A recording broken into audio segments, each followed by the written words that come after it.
This was in 2005, and I lived in Missoula, Montana. I was 10. My 7-year-old sister and I shared a bed, and my best friend stayed over that night too. We were all sleeping in my big bed, which was right by the window. If you looked out the window, your eye level would be parallel with the ground. In front of you is the backyard, and up to the left, you can see the deck that leads to the upstairs kitchen. One night in late winter, it was still cold, with a little snow. The three of us lay in bed, laughing hard. I glanced out the window and saw a deer on the deck. I told my sister and my friend, and we didn't think much of it. About an hour later, we went to bed. I looked out again.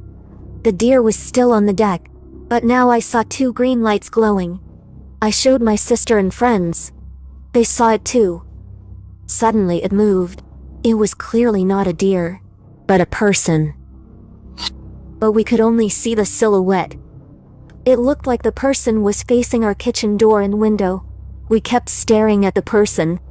Suddenly he headed up the deck stairs toward us, but stopped at the bottom, and seemed to watch us for a moment quietly. He stood there for a few seconds, just a few inches from our window. It terrified us. We all started screaming. He clearly heard us and then ran out of the backyard. My dad went out with a gun and called the police, but they didn't find anything. I was young at the time, and my parents didn't say anything. But during this period, all the neighbors received a notice from the local police. It said they had information that a wanted murderer might be in the vicinity or operating in this area, and everyone should be on high alert. Later, they released the man's name, Joseph Duncan. It was definitely the talk of the town. My parents never told us why. Back then, we still couldn't go out alone. Not once. Ever. Not allowed to go to street parks and such. About a month and a half later, in Coeur d'Alene, Idaho, a little girl named Shasta and her brother Dylan were kidnapped. The entire family inside was murdered with a hammer by a man named Joseph. The scariest part is that he snuck into their house in the middle of the night, and before that, he had staked out their house once or twice. He could have very well done the same thing to my family that night or another night.